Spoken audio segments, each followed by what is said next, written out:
People are going to quit their job, right? And they're going to get into real estate, but don't worry, my expenses are taken care of because I'm going to do the bigger pockets model and house hack, right? And we've talked about this so many times because it's just one of those things that's like, you know, bigger pockets needs to stop like pushing this so damn hard. And they need to focus on like, there's a lot more to this, right? Like house hacking in San Antonio is virtually impossible. You know, you cannot find multifamily homes that right now you can't even find multifamily homes in a decent area of town that cash flows because the investors that own the multifamily homes, they're not letting them go at a reasonable price. They're letting them go at a price that's like market value, and you still got to put repairs over that. Yeah. And then when you even finance that, your mortgage is way more than whatever your rent is going to produce. And we went into great detail on house hacking and everything on how you got to protect yourself. But you look at these things and it's like, there's so many unknowns. And the biggest one is your lack of knowledge and experience. Right? It takes a lot of experience. That's one thing that I always tell people, even when they come to us that they want to learn real estate and everything. It's like, look, you can buy the most expensive course in the world. You can buy all the books you want on real estate. You can listen to all the podcasts. The one thing that you can never pay for is experience. Yeah. Experience, you need to actually experience yourself. You need to go through it. You know, a way to do this is, yes, you can partner with people to learn from their experience and kind of absorb some of their experience.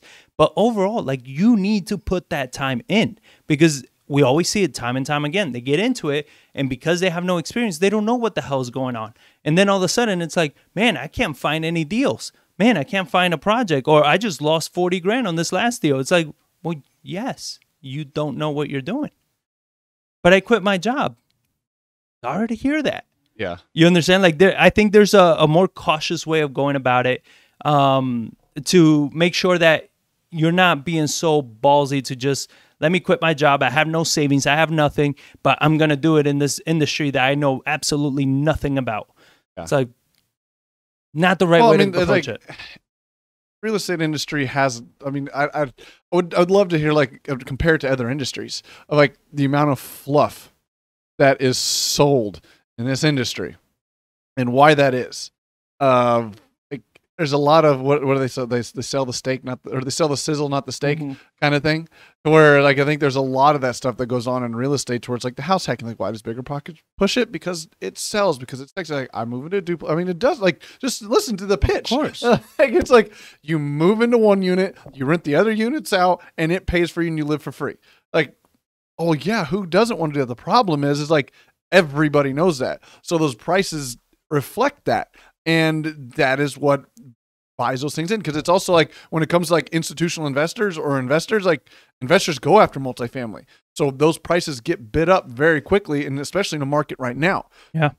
To where it's like individual homeowners, your end consumer usually doesn't want to go live in a duplex. They don't want to live in a quadplex. I mean, you just look at the application permits for small one-to-family unit complexes. Like they're basically non-existent. Like it's a perfect example. Like if you look at the last market analysis I did for the 4 metros, you look at the number of unit permits for 2 to 4 unit builds. I mean, there's basically non-existent compared to single family homes and large commercial properties as far as multifamily units. So what housing stock of your 2 to 4 units are available is extremely expensive because nobody's building it, and your end consumer doesn't want to buy it. Yeah. So it's usually an investor that's buying it. So these prices get bid up very, very quickly. Yeah, and with that, with house hacking, those investors are picking them up that are putting in that money. They're not house hacking. They need both areas to rent just to cover some of the mortgage, not all of it, because they're probably putting a large amount of money down. But they understand that eventually, you know, appreciation is going to catch up. Everything's going to catch up because of where it's positioned and all that. But if you don't have that kind of revenue and you're trying to house hack something like that, like, yeah, you're going to be in a huge, huge world of hurt when that comes through. So the next big idea is like, who are the ones that work for money, right? These are the people that are working for the money, and it's your wholesalers, your flippers, your buy and hold investors, your note buyers, your lenders. These are the people that are all working for money. And a lot of people right now are probably thinking, wait, hold on. your lenders. These are the people that are all working for money. And a lot of people right now are probably thinking, wait, hold on. How's a buy and hold investor working for money? Like, that's the whole point. It's passive income. Not if you're not doing it right. Yeah. If you're not buying a rental correctly, you're not doing the analysis correctly. You can buy a house that's like, yeah, it cash flows, but you never factored in the amount of repairs that house actually needs to be worth what even you paid for it. So it's like it cash flows right now, but when you need to go ahead and turn around and sell it, and you need to actually do the repairs, you're underwater. Well, it doesn't make sense. And I think that's a perfect point to where, like, buying hold done wrong can be even worse than flipping. So where, like, there's people that I've met or heard about, or how easily it can, towards like they have a good job, they have good savings, they discover real estate, and they jump both feet in and buy house, like very quickly, buying from these big wholesale companies, turn around and renting them, not understanding what a house is and how they act and how they perform and what property management is. They think it's like, oh, I just buy this house, put a tenant in it, I don't have to do anything anymore, and I hire a property manager, we're done. It's like, no. How's the foundation? How's the electrical? How's the roof? How's the air conditioner? To where, like, if ever all those major components are crappy, you're going to get a crappy tenant that wants to live there, because people themselves don't want to deal with that. Like, I had a conversation with one of our tenants recently, and they want to renew again, and their lease isn't up for another like 8 months. He's like, I'm going to tell you right now, we're renewing again. He's like, because like, I enjoy renting from you. You get it. You understand it. It's like, I don't want to run the risk of moving to a house that I don't know and a landlord I don't know, because I know there's a lot of people that, like, a landlord to say, like, okay, you buy a house, you leverage it up, and you're a spreadsheet person, you're tracking your return. All of a sudden the AC goes out, and your AC guy goes out there's like, man, this unit's 20 years old. You really need a new unit. It's going to be $6-7 grand to replace that. And you're like, I don't want to spend it though. Can we Band-Aid it? Can we do something? It's like, well, I can put a new compressor in it. I mean, that'll run you like $900. And then it breaks every other month, every other week. It keeps breaking because all they're doing is putting Band-Aids on all these issues. Yeah. And then like the same thing with the roof, same thing with the foundation. Or it's like, oh, the foundation, I'm having plumbing issues. Like, well, yeah, your toilet keeps backing up. Like, yeah, you're going to have problems. And I mean, this is a firsthand experience. We fell into this to where, like, luckily the tenant was cool, to where we redid an entire house in the foundation, lifted everything. We knew there was gonna be problems. We fixed all the plumbing underneath, everything in the house of the new stuff held.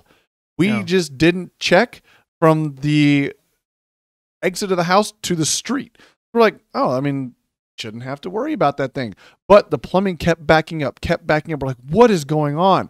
Finally, we got somebody out there, ran a camera down it, and we realized the whole front line had a huge drop in it, to where it was like 3 inches of water sitting in the line, and on a 4-inch pipe, so only 1 inch for air to flow through, to where there was a family of 4 living in the house, and using it, it would continually get clogged up because it wasn't flowing out to the street. Yeah. So it was backing up, to where we had to spend, luckily we owned a house on either side of it. We did all 3 of them at once to bring the cost down, but that could be $4,000, $5,000, $6,000 in your house not being usable for 3, 4, 5 days while they're redoing that. So you got to put your tenant up, to where, like, you got to understand housing performs. To where if you buy a bunch of really cheap, what seems like great deals, cheap housing from these big wholesale outfits and things like that, it's like, they're not good deals. They're not cheap deals, because they're going to get very expensive, very long, and over the time. And then you realize, like, you're not bringing in the cash flow, to where you're having to dump more of your active income back into these properties. And it's like, and mortgages don't go down over time. That's how you can work for money, being a buy to hold investor. 100%, because you got to keep that money coming in and take care of these terrible investments that you just made. And then it's the same, wholesalers and flippers, to me, they're kind of in the same realm, because we see this time and time again with wholesalers and flippers all the time, is that, you know, they get one, make some money, okay, go get another one. They get that, okay, go get another one. Okay, go get another one. Oh, we got to go get another one. So you look at all this, and it's like, yeah, you have to constantly be getting more and more deals, and you're always looking for that. You're kind of like a junkie at that point. You're always looking for that next hit, right? And that, all you're doing, if you think about it, like, you are literally busting your ass time and time and time again to find that next hit, right? And it's the same thing for lenders and note buyers. It's the same thing. They're always looking for that next hit, that next hit.